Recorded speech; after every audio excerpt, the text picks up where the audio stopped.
breakfast is free and hot, it's the easiest decision of your trip. Colorado has landed 2 5-star recruits, and Deion Sanders, he's feeling pretty good about the future of this team. Take a listen to Coach Prime talking to reporters yesterday. We're recruiting our butts off. We're not recruiting just no ordinary Tom, Dick, and Harry. We recruiting some guys that can light up their scoreboard and prevent touchdowns from occurring. We're coming, and we're serious about that. Hope is in the house. Hope is in the air. Hope is in the city. Hope is in the community. Hope is within you all. This is just a pause. This is just a comma.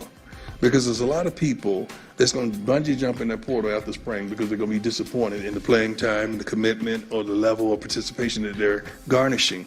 And we're going to take full advantage of that. So we're not done. This is just a comma for spring. But I love where we are. Coach Prime's not recruiting any Jags. Shannon, how quickly do you think he can compete for a Pac-12 championship?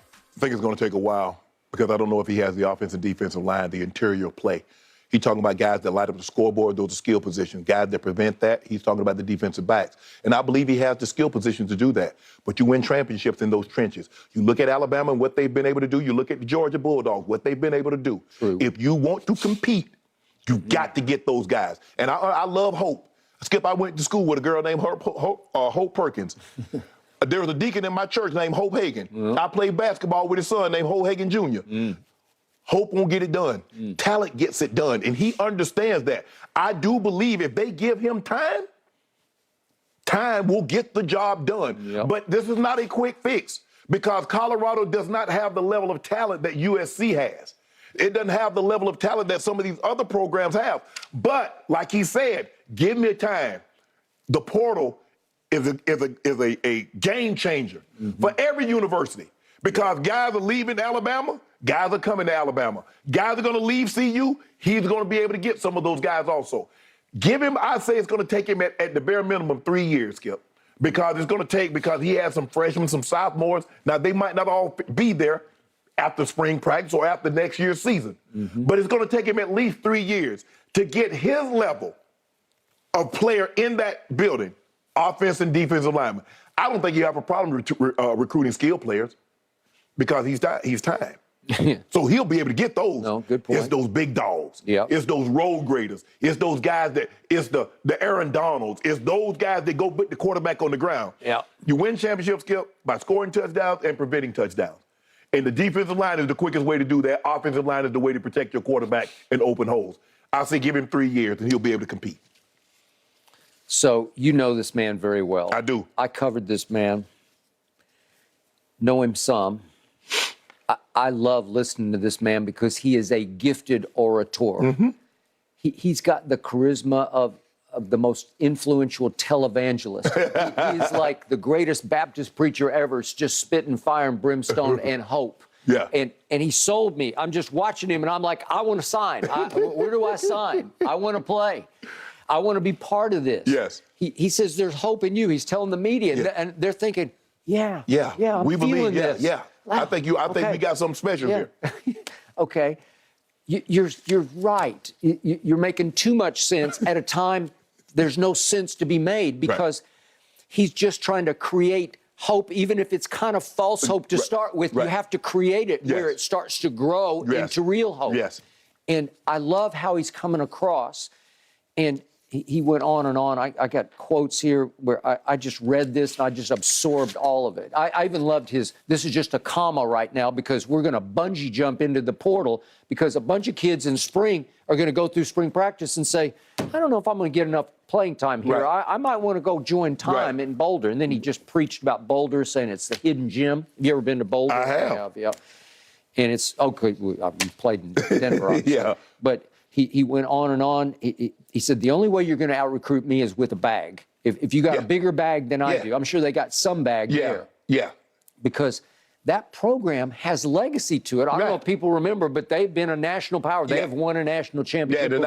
In the 90s, they were loaded. Hey. Coach McCarthy did a great job, but he went to Texas, he went to California, got Alfred Williams, Canavis McGee, got Eric Bieniemy, got Flanagan, got those guys out of Watts and Compton to come to that program. He did. Christian Fourier, got Westbrook, Cordell Stewart. It's a good one. Yeah. They were loaded. Yeah, Christian, good friend of mine. And yet, through my childhood, Big 8 days, when Oklahoma played Colorado, I dreaded having to go to Boulder because we didn't win there very often because it was a hard place to play because they were loaded with all of the above.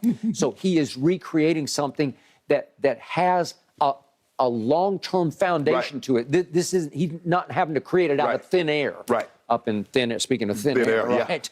Yeah. And he went on and on. He says because of the coaching staff, the atmosphere, the city, the publicity, the structure, the discipline, the academics, the graduation rate, the food in the cafeteria. Yes. It's hard to say no to me. It is.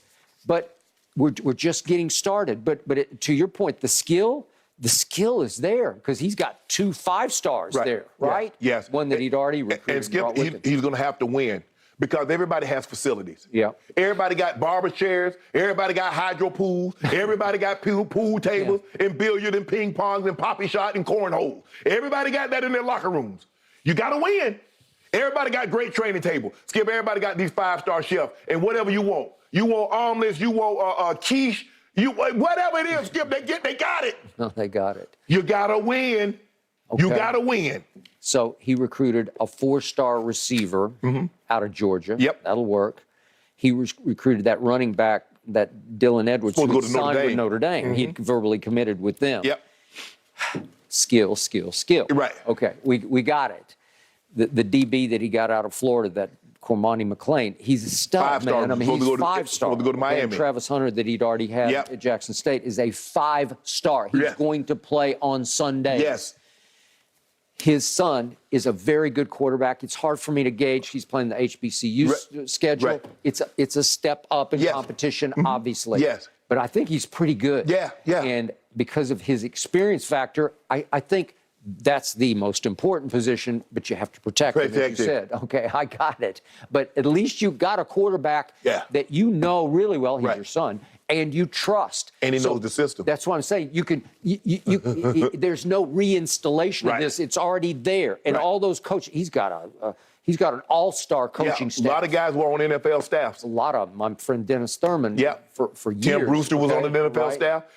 He got Zim. He did. Coach Zimmer, okay? So they have brain power at the top, starting with Deion, obviously, greatest cornerback ever. So I don't know. It was the other funny quote from me. He's like honest to a fault. Sometimes he's disarmingly honest, but he readily admitted the kids who are there who went 1-11. He said, I don't even know their names right now. He said, we've got names on the back of our shirts right now because I don't know them. And then he said, I'm not familiar with every kid. I'm not being disrespectful. I'm just being honest. Right. Well, what he's telling you is, I don't really care about these kids who went 1-11 because they're not going to help me very much. Well, that's what, Skip, you started out, that's what you do. You put, well, we didn't put names, we had tape on the back of our helmet. So, cause everybody goes spring practice, you had tape with your name on the back of your helmet. But he's talking about the ones, not the ones he's recruiting, the ones who he got stuck with, the hand-me-downs, right? And maybe there are a few who can help. Yeah. And maybe a whole lot of them can help. Right. Remember that he, in his introductory remarks to the group, he just basically said, a lot of you aren't going to be here very long. Exactly. Okay, well, that's the reality of the situation because he doesn't want to go 1-11, and I don't think they're going to go 1-11. I don't think so either. Could they win 4 or 5 games? Yes. They could. Yes. In 2 years, could they be a contender for the Pac-12 championship? I do believe that. And it's a lot. I think the third year is when they're going to make hay. Okay. It's not a conference known for its defense. No, hell no. For Lincoln Riley, defense is an afterthought. And you saw what happened to USC. They could score a whole lot of points, and then they would run into Utah and get outscored. Yeah, I'm trying to think. The last guy that come out was Steve Entman, the last defensive guy to go out of the Pac-12. He's at University of Washington, went first overall. He went first overall, and it was a mistake. Yeah. But I can't think of anybody else to come out of that went number one, that went high. I mean, Thibodeau this past year went 5, but I'm saying he did. But normally that guy. Back in the day, USC had defense. Yeah. Back in the day, I'm going back to the 70s. What you talking about, Ronnie Lott, and the Browner brothers, and who else was there? They had some Dennis Smith, Chip Banks. I think Chip Banks went 2 overall. But USC was loaded back in the day. Okay, but then they switched now. They're all offense. UCLA feels like it's mostly offense. Those late 70 teams were loaded. Okay. They had offense and defense. But my point is, if you can build it with Coach Thurman and Coach Zim and Prime coaching the defensive side, and if you rise up and you become I don't want to go so far as to say a defensive power, but in that conference, Right. you can make hay on defense. Yeah, but as long as you if you can get to like the 60s, Yeah. you just can't be in the 100s defensively. No. I'm not saying you need to be Georgia where you're giving up 10 points a game, giving up 150 yards a game. But if you can just be in the 60s and you're up, because Skip, that's an offensive conference. Yeah. They spread it out. Everybody's throwing the ball, 50 times a game. I say 3 years. I say his third year, you'll say, okay, Colorado has arrived. Hey, I don't know exactly what they're paying Coach Prime, but he's worth every penny of it and then some because he is gold. Yeah. I just feel he's going to do a great job. Yeah. I really do. He will and is. He certainly will, guys. He has a track record of success wherever he's been.